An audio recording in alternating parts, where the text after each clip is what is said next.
Hello guys, welcome to my YouTube channel dreamers never sleep. मैं हूं आपका दोस्त और coach Pankaj Nath. So guys, thumbnail तो आप सभी लोगों ने पढ़ ही लिया होगा, पर रुकिए, आज की मोटिवेशन सिर्फ माँ है। माँ भले ही कहने में 2 अक्षर का छोटा सा शब्द है, लेकिन उसका मतलब बहुत बड़ा है।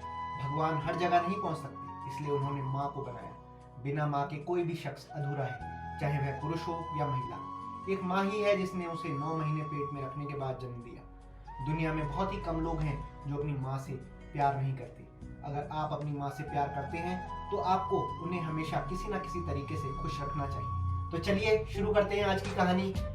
मदर टेरेसा का जन्म 26 अगस्त 1910 को मैसेडोनिया में हुआ। उनके पिता निकोला मोइजा एक साधारण व्यवसायी थे। मदर टेरेसा का वास्तविक नाम अग्नेस गोंजा बोएजीजू था। अल्बेनियन भाषा में गोंजा का अर्थ फूल की कली होता है। जब वह मात्र 8 साल की थी तभी उनके पिता परलोक सिधार गए, जिसके बाद उनके लालन पालन की सारी जिम्मेदारी उनकी माता ड्राना बोएजू के ऊपर आ गई। वह 5 भाई बहनों में सबसे छोटी बहन थी। उनके जन्म के समय उनकी बड़ी बहन की उम्र 7 साल और भाई की उम्र 2 साल थी। बाकी 2 बच्चे बचपन में ही गुजर गए थे। एक सुंदर अध्ययनशील एवं परिश्रमी लड़की थी। पढ़ाई के साथ साथ गाना उन्हें बेहद पसंद था।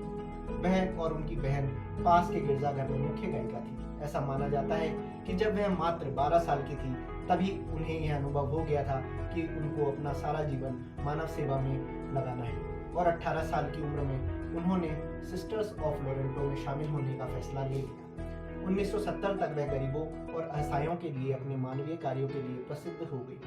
माल्कॉम मुंगरेस के कई विस्तृत चित्र और पुस्तक जैसे समथिंग ब्यूटीफुल फॉर गॉड में इसका उल्लेख किया गया है। इन्हें 1979 में नोबेल शांति पुरस्कार और 1980 में भारत का सर्वोच्च नागरिक सम्मान भारत रत्न प्रदान किया गया। मदर टेरेसा के जीवन काल में मिशनरीज ऑफ चैरिटी का कार्य लगातार विस्तृत होता रहा और उनकी मृत्यु के समय तक यह 123 देशों में 610 मिशन नियंत्रित कर रही थी। इसमें HIV एड्स, कुष्ठ रोग, तपेदिक रोगियों के लिए धर्मशालाएं, घर शामिल थे, और साथ ही सूप, रसोई, बच्चों, परिवार के लिए परामर्श कार्यक्रम, अनाथालय और विद्यालय भी थे। 1928 में केवल 18 साल की उम्र में उन्होंने लोरेंटो बहनों के साथ रहने के लिए घर छोड़ दिया था। वहीं मदर टेरेसा इंग्लिश भी सिखाती थी और ईसाई धर्म प्रचारक बनने की राह में चल पड़ी थी। लोरेंटो बहनें भारत में बच्चों को पढ़ाने के लिए इंग्लिश भाषा का उपयोग करती थी। घर से निकलने के बाद उन्होंने दोबारा कभी अपनी बहनों और अपनी माँ को नहीं देखा। 1934 तक उनका परिवार स्कोप्जो में रहता था और इसके बाद वह अल्बानिया के तिराना में चले गए थे। इसके बाद सन 1929 में मदर टेरेसा भारत आई और दार्जिलिंग में उन्होंने शिक्षा ग्रहण की। वहीं हिमालय की पहाड़ियों के पास सेंट टेरेसा स्कूल में वह बंगाली सीखी और वहां बच्चों को पढ़ाती थी। 24 मई 1931 को उन्हें पहली बार सन्यासिनी की पदवी मिली थी और इसके बाद उन्होंने अपना मूल नाम बदलकर टेरेसा ही रखा। मदर टेरेसा एक रोमन कैथोलिक सन्यासिनी थी जिन्होंने अपने जीवन में गरीबों और जरूरतमंदों की सहायता करने में ही व्यतीत किया। उन्होंने अपनी जिंदगी का ज्यादातर समय कलचुता में ही बिताया, जहां उन्होंने कई समाज सेवी संस्थाओं की स्थापना भी की। 1979 में ही टेरेसा को नोबेल शांति पुरस्कार से सम्मानित किया गया और तभी वह काफी लोकप्रिय बन गई। उनका भगवान में भरोसा था और उनके पास पैसा या संपत्ति नहीं थी, लेकिन उनके पास एकाग्रता, विश्वास, भरोसा और ऊर्जा थी जो खुशी से उन्हें गरीब लोगों की मदद करने की सहायता करती थी। निर्धन लोगों की देखभाल के लिए सड़कों पर लंबी दूरी वो नंगे पैरों से चलकर तय करती थी। लगातार कार्य और कड़ी मेहनत ने उनको थका दिया था, फिर भी वह हार नहीं मानती थी। भारत आकर उन्होंने दीन दुखियों और सामाजिक तिरस्कारों से जूझते हुए लोगों को एक माँ का सच्चा प्यार दिया। कोढ़ी, अपाहिज, वृद्ध और गरीब बच्चों के लिए मदर टेरेसा ईश्वर की प्रतिरूप बनी। जिन कोढ़ियों के शरीर से मवाद रिश्ता था, घाव और मक्खियां भिनभिनाती थी, जो नित्य प्रति मृत्यु की अभिलाषा में जीवित थे, जिन्हें समाज ने तिरस्कृत किया, उनके समीप से गुजरना भी उद्गामी के लिए दुष्कर था। परंतु मदर टेरेसा साधारण संसारी नहीं थी।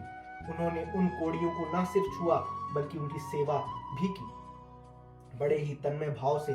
जिस प्रकार ईश्वर की भक्ति में लीन भक्त मदर टेरेसा दीन दुखियों की भक्त थी, उन्हें उनके शरीर से पूर्णा नहीं होती थी। उनके हृदय में दया प्रेम का ऐसा सागर उमड़ता था कि रोगी स्वयं को निरोगी समझने लगते थे। मदर टेरेसा का एक ही धर्म था, मानव सेवा।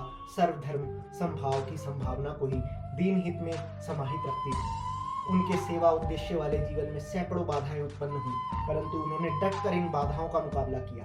हर अच्छे कार्य के आरंभ में बाधाएं आनी स्वाभाविक है। बाधाएं ही उद्देश्य की तरफ अग्रसर होने का साहस देती हैं। मदर टेरेसा ने एक ऐसी अनेक बाधाओं को अपनी दृढ़ता, सेवा और स्नेह से पराजित किया। मदर टेरेसा दलित एवं पीड़ितों की सेवा में किसी प्रकार की पक्षपाती नहीं थी। उन्होंने सद्भाव बढ़ाने के लिए संसार का दौरा किया। उनकी मान्यता है कि प्यार की भूख रोटी की भूख से बड़ी है। उनके मिशन की प्रेरणा लेकर संसार के विभिन्न भागों में स्वयं सेवक भारत आए, तन मन धन से गरीबों की सेवा में लग गए। मदर टेरेसा का कहना है कि सेवा का कार्य एक कठिन कार्य है और इसके लिए पूर्ण समर्थन की आवश्यकता है। वहीं लोग इस कार्य को संपन्न कर सकते हैं जो प्यार एवं संतावना की वर्षा करें, भूखों को खिलाएं, बेघरों को शरण दें, दम तोड़ने वाले बेबसों को प्यार से सहलाएं, अपाहिजों को हर समय हृदय से लगाने के लिए तैयार रहें। मदर टेरेसा को उनकी सेवाओं के लिए विधिक पुरस्कारों एवं सम्मानों से विभूषित किया गया। 1931 में उन्हें पोप जॉन 23वें का शांति पुरस्कार और धर्म की प्रगति टेम्पल्टन फाउंडेशन पुरस्कार प्रदान किया गया।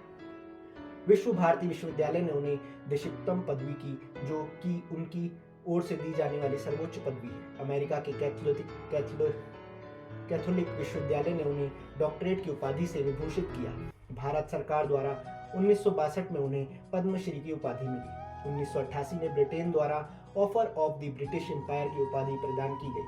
बनारस हिंदू विश्वविद्यालय ने उन्हें डी.लिट की उपाधि से विभूषित किया। 19 दिसंबर 1979 को मदर टेरेसा का मानव कल्याण कार्यों के लिए नोबेल पुरस्कार प्रदान किया गया। बढ़ती उम्र के साथ उनका स्वास्थ्य भी बिगड़ता गया। वर्ष 1983 में 73 वर्ष की आयु में उन्हें पहली बार दिल का दौरा पड़ा। उस समय मदर टेरेसा रोम के पोप जॉन पॉल द्वितीय के मिलने गई थी। इसके पश्चात उन्हें 1989 में उन्हें दूसरा हृदयघात आया और कृत्रिम पेसमेकर लगाया गया। साल 1991 में मैक्सिको में निमोनिया के बाद उनके हृदय की परेशानी और बढ़ती गई। इसके बाद उनकी सेहत लगातार गिरती रही। 13 मार्च 1997 को उन्होंने मिशनरीज ऑफ चैरिटी के मुख्य पद का पद छोड़ दिया और 5 सितंबर 1997 को उनकी मौत हो गई। तो गाइस, क्यों करते हैं लोग जन्नत की ख्वाहिश? क्या उन्हें ममता की सूरत नजर नहीं आई? सो गाइस, आप लोगों को आज की कहानी कैसी लगी कमेंट बॉक्स में कमेंट करके जरूर बताएं और बाय फॉर नाउ।